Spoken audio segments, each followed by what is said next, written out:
Hunter, I'm well, and I'm sorry. It looks like you got the long version of the bio. That's okay. Now you don't have to worry about any of your background.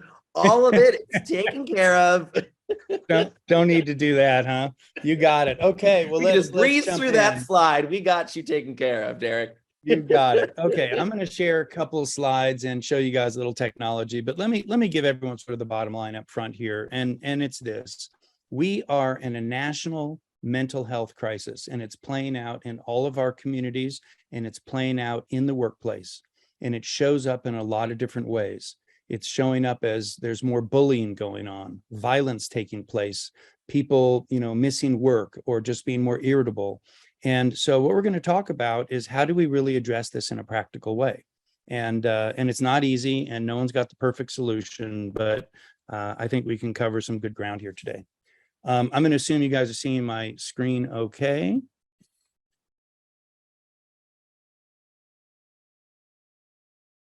And Hunter, you just give me, you let me know if there's any logistical issue here. Yeah, okay. Sure. There we go. Looks good.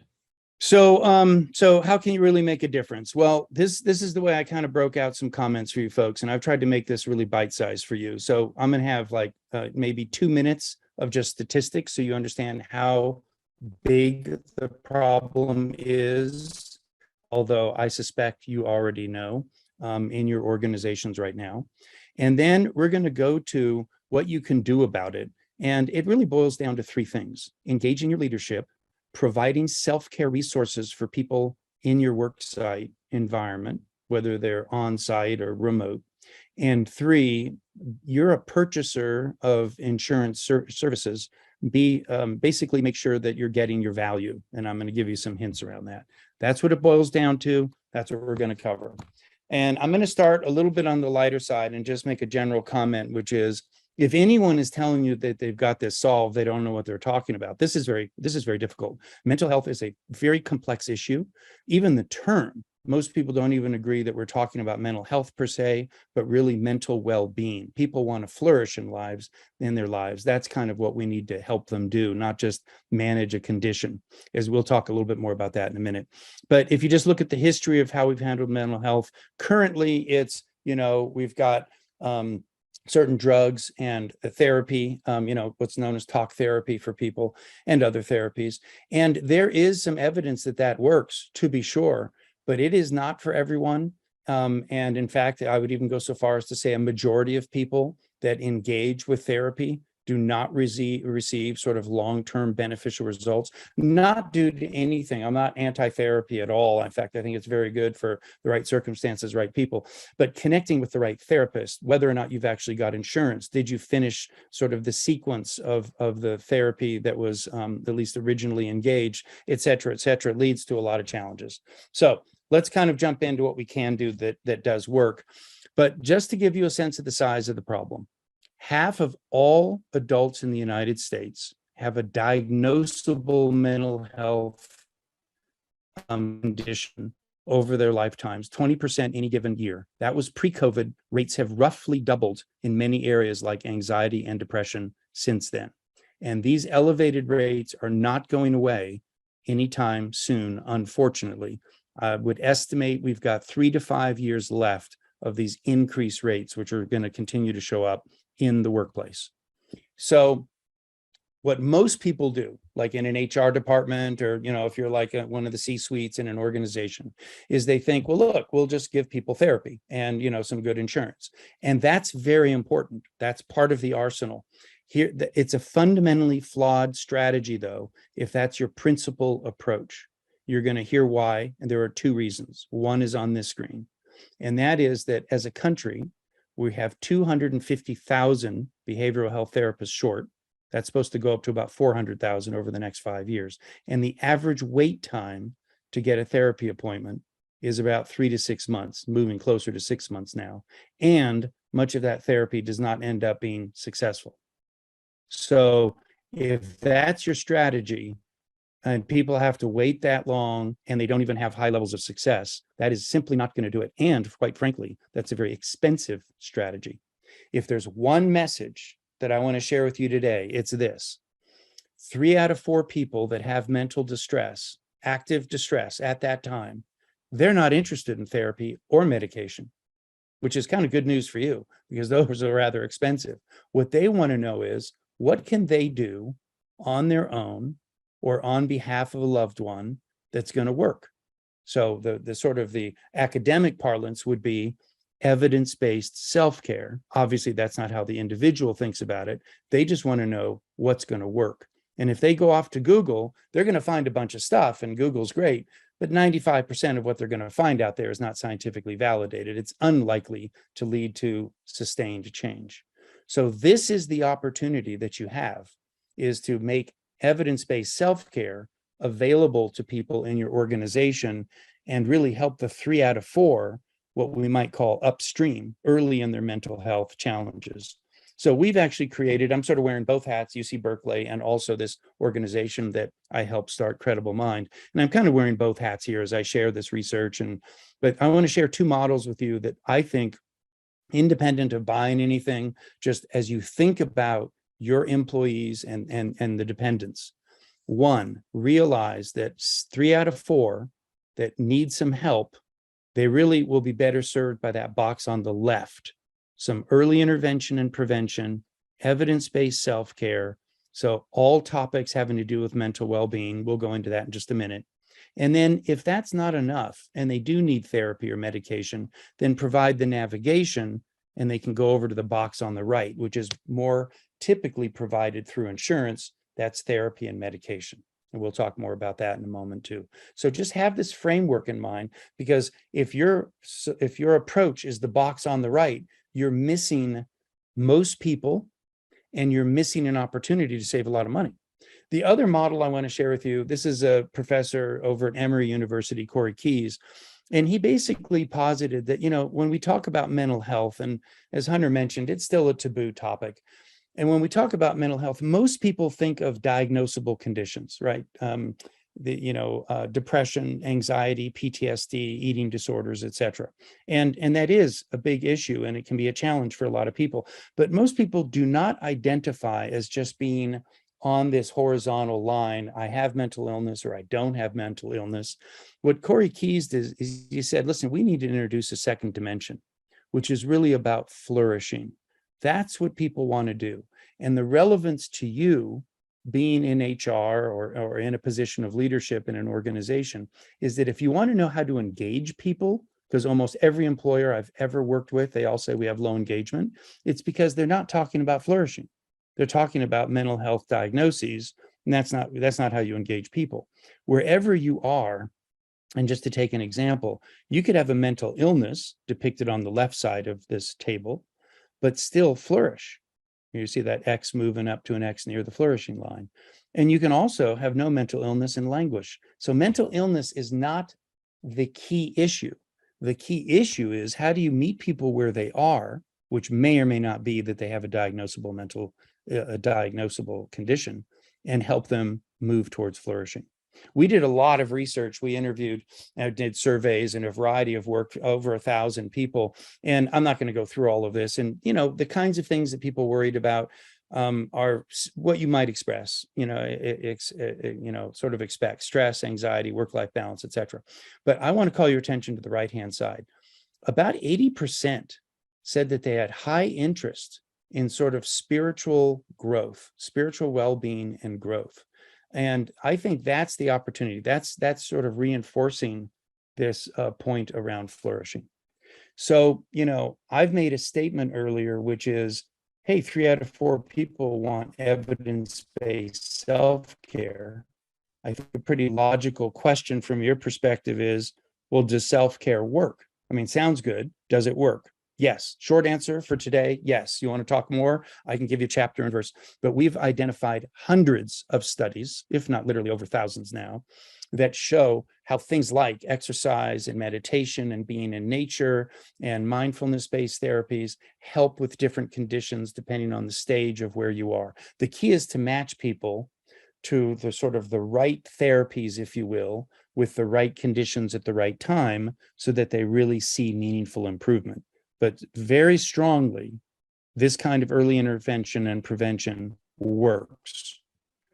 So the key is, how do you make it available to people? So we talk to a lot of employers and other organizations, hospitals and insurance companies, universities. And after a lot of work, we finally realized what they want. Their sort of criteria for implementing something is something that's available for everyone in their organization, has a positive framework, i.e., helps people flourish, obviously is evidence-based, covers all topics that their employees are interested in. You don't want people to engage with anything that you're making available and then find these dead ends. Connect people to services through your insurance, so you're taking advantage and leveraging the investments you're already making, and then be anonymous and safe. So that's basically something that we put together. I'm going to show you very quickly an example of what this kind of technology looks like. But let me just be clear, I'm not going to spend a lot of time on this. I just want to give you guys a quick sense. Give me 1 second here. Here's an example of an organization that they've got over 100,000 employees. This is a clinical organization, so their employees are doctors and nurses, as well as everyone else on staff. But at wearing the hat of an employer, they basically offer two choices: self-care, sort of this portal I'm looking at with you, and services like therapy and medication. So if someone has a mental well-being topic, they could just sort of do a search. I'm on the upper right here. And you can sit here and just start typing something like depression, and you start seeing topic centers, assessments you can take to see what your level of depression is, what's your risk level, or jump to resources. But let me show you, when I mentioned earlier covering all topics, it's really very broad what you need to think about. In traditional mental health, you've got things like anxiety and stress, depression, eating disorders, PTSD, OCD, all the kinds of things that you might expect. But people need help with a lot more than that. They need help with things around suicide ideation, challenges they've got parenting.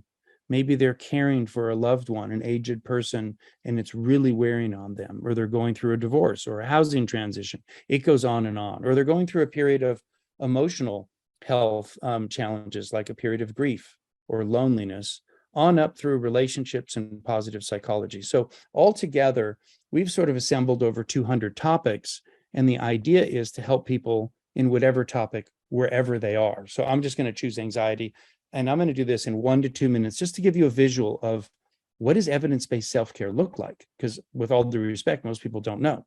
So basically, we want you to know, if you've got anxiety, that you are not alone, and that there are things you can do that really help. If you click here to what helps, this is a summary of all of science today. It's like a snapshot on what you can do on your own, or a service you can engage with that's known to help to reduce an anxiety. There are 17 items here. There are not 23, there are not 2, there are 17. And there's evidence behind each one, and you can see the evidence level if you want. So I have a family member who's had anxiety. We learned about 2 things here that we did not know about. One is how important good sleep is, and the other, it turns out that playing and listening to music is very therapeutic. I'm just going to click on sleep to give you a sense of this. So let's say you have anxiety, you realize how important sleep is. You can see some little quick tips, and maybe what you're really looking for is an app to help you sleep. So I just clicked on apps, and boom, there you are. Here are the top rated, these are all vetted and rated, curated resources, apps, videos, podcasts, online programs, books, articles, etc. They've all been curated for you. So whatever your topic is, whatever you're looking to do, you've got the best resources to do it. And you just click on one of these and you're off, and you're into, in this case, an app to help you sleep. So in 3 clicks, what's your issue? What does the evidence say would be something that I could do that would be helpful? Sleep, playing music, or one of the many other approaches. And then finally, click on high quality curated resources to help you do it. That's evidence-based, self-care. And the other thing I'll just show you is a lot of people don't know how they're doing. They know they don't feel great. So there's a whole library of assessments here. These take 2-3 minutes. You answer 5-10 questions. So, and they're about all kinds of things. Do I have job stress, or is it actually burnout? Is caring for others taking a toll on me? Are my off days a sign of depression? Do I have a substance misuse issue? So It's very safe.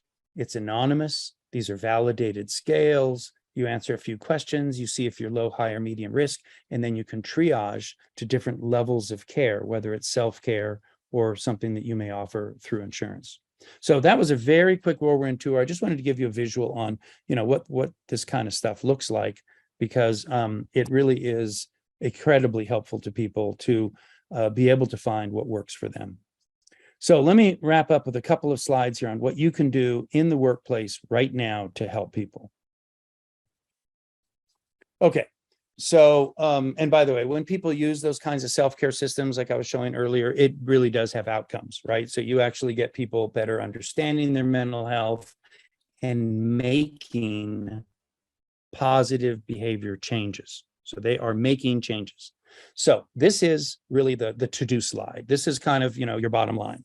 So I mentioned earlier, it boils down to three things. So here you are, you're in HR, you've got hundreds of thousands of people that are in your organization. You know that mental health is an issue. You've got a limited budget. What is it that you can do? Well, I'm going to describe three things that you can do. There are a lot of words on this slide, but it really boils down to three categories. Two of them are free. They don't cost anything. One doesn't cost much. So nothing on this page costs a lot of money, okay? So the first thing is leadership. And let me explain how critical this is. I've been working with employers around the country, and I'll tell you, if your leadership does not acknowledge that mental health is an issue and that their people are having a big challenge and need help, you've got a challenge. You need to turn that around. You have got to get leadership involved. And the reason is, you can refer to it as sort of worksite, workplace safety. If leadership is not talking about and acknowledging mental well-being as an issue, and yet somehow they expect the rank and file to engage, take assessments, do self-help, get identified as someone that may be using an application, that is not going to work. They have got to believe that the culture embraces the evolution of our own productivity and our own knowledge about ourselves and where we work. And so the way to do that is, you can have your leadership, one, just tell personal stories. They've maybe gone through some challenges, and they can talk about those, and that it's okay to seek help. Basically, what this is all about is sort of destigmatizing the concept of help seeking, that it's okay to ask HR for resources. It's okay to engage with various resources and to talk about it. Even better for leadership is if they do something like with the system I was showing you a moment ago, and I'll give you an example of an employer that we work with, and the head of a very large department took one of these assessments. It was around burnout, found out that he had moderate levels of burnout, found some tools within the self-help area that actually helped him feel better. And so he said, you know what, I'm going to tell everyone in my department about this. He sent out an email to every single employee in the department saying, I took this burnout assessment. Nobody sees the results. This is all anonymous and safe. And if you take it, this is what I learned and it helped me. I'm not going to see your results. You ought to take this and see if it can help you if you're at all concerned about burnout. Well, three things happened within 1 week that kind of blew the department and that manager away. One, 25% of everyone in that department took the assessment. They had never seen that kind of engagement ever. So that's problem number one. People say, well, there's no engagement. Well, yeah, if your leadership's not engaged, you don't get engagement. So number one, they got massive engagement.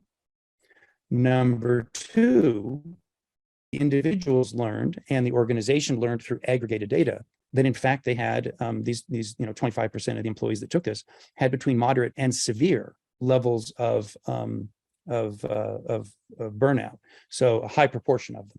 So that was alarming. And of course, they started using, various tools.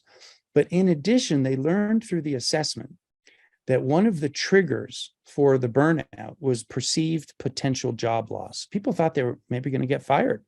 This was during COVID. We still are during COVID, but it was a little bit more in the thick of it. And so what happened is that the head of the department put out word once he learned this, that there are no planned layoffs and no one should be worried about job security. That all happened in 7 days. 25% engagement, knowledge of personal levels of risk, people learning how to help themselves and talking about it and alleviating one of the key stressors in the organization. It's powerful and free once you have the tools to sort of have that kind of thing. So that's an example of engaging leadership. I've given you everything from the simple to the more sophisticated, but that will go a long way towards addressing issues of mental well-being. The second thing that you can do is offer some kind of a self-care set of resources. And that's what most of these bullets on the page are about. And really what the point is that you can put together, you can personally go out and find a few resources that look good on the web. I can tell you that our organization, Credible Mind, we have vetted over 16,000 resources, figured out what categories they go in, what's high quality, what's low quality, what's evidence-based in terms of an approach or not. And all of that work's done. And that's frankly just not viable at an employer level. So I would highly recommend finding a tool. These are not very expensive. In fact, they're just flat out, they're less than 1/10 of the cost of any kind of therapy. Let me put it that way. So if you have any kind of therapy that you offer through insurance, this is a bargain compared to money that you're already spending. And this is something that will go a lot further for people depending on what stage they are in their mental distress. So, find a tool, make that available to everyone, make sure it's covering all of the topics, make sure you have assessments in there, and make sure that leadership is talking about using these tools and that it's safe, and that because all that data, you don't see any individual data back at the organizational level. So the point is you can let people know that it's really safe to use. They're not going to get like singled out or penalized or anything like that. Okay, the third thing that you can do is you are the purchaser of insurance and services for your people.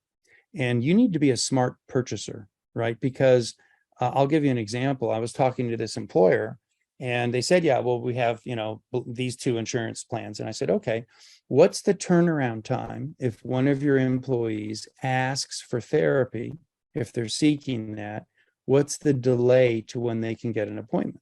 They didn't know. And I said, do you realize that they have no control over that? Could be a week, 3 months, 6 months. I've heard as much as 9 months. And I said, do you really think you're helping them if there's anywhere near those kinds of delays? And what about choice? And what about location? So imagine that you're the individual working at your worksite and you finally have mustered up enough courage and energy to maybe take a look and explore therapy. And then you're told, well, it's not that convenient. It's going to cost you some money and it's going to take 7 months before you get an appointment. So what you can do is just be a good policeman with your insurance companies and as a purchaser and say, what are the turnaround times? What are the opportunities, the selection of providers that are available, and almost go through like use cases and ask yourself, what are the use cases in my organization? Everything from use case for engagement, how will people engage? And then once they engage, what does that interaction look like with the services? You're already spending the money. What you can do is streamline access and create the process of interacting with those services that much better. And maybe it doesn't change overnight. If an organization says, well, our wait times are 6 months for therapy, that isn't going to change tomorrow. But you could say, well, that's going to be criteria in my purchasing decision next year. So what are you doing about it? And that will create change. So these are the kinds of things that you can do. So let me give you point you to a location if you want to learn more about this, because mental well-being in the worksite is a massive problem and it's not going away anytime soon. As I said earlier, it is showing up even in the most extreme as forms of violence, suicide, bullying, and then much sort of slightly more subtle things. But the idea is that there are tools that you can implement and policies that you can implement, and you can read about those here. So there's a website right there, solutions.crediblemindcom/workplace, or you can just send me an email. I'm Deryk, and you can see Deryk@crediblemind.com. Send me an email, tell me what you're interested in. We have white papers written on this. We have case studies written on this so that you can really learn about, what you can do in a practical and inexpensive way. And let me just make very clear something I said very quickly earlier, and I don't want to sort of gloss over it. When we talk about mental well-being, we are directly addressing issues of equity and inclusion and belonging. When people feel that their workplace is safe, when people's access to resources don't just include topics like depression and anxiety, but actually help them through housing transitions, food insecurity, financial planning. These are getting directly at the issues around health equity. And when you deal with race relationships, age and age discrimination and other related topics, all topics that are included in a full self-care kind of environment, you are absolutely helping to address those issues as well, both for the people that are potential perpetrators of some of these challenges, as well as the people receiving this. It's about culture, it's about communication, and the tools are there to help people become aware of these. You can even create assignments on, sort of like lessons. We're all going to learn about this, or we're going to learn about this, but you have to have the tools. And it's not just about a course. There has to be whatever the individual cares about as well. It isn't just the topic you want to cover, it's about where they are and what they want to cover. So with that, I'm going to close it up. If anyone has any burning questions, please let me know, and we'll go from there. Deryk, thank you so much for that. Wow, there's so many amazing resources in there. I was already on the website. I was checking it out while you were chatting, and it's really important work. So thank you so much for making the time today and sharing this with us. Terrific. Great to be with you. Thanks for having me. Bye, everyone.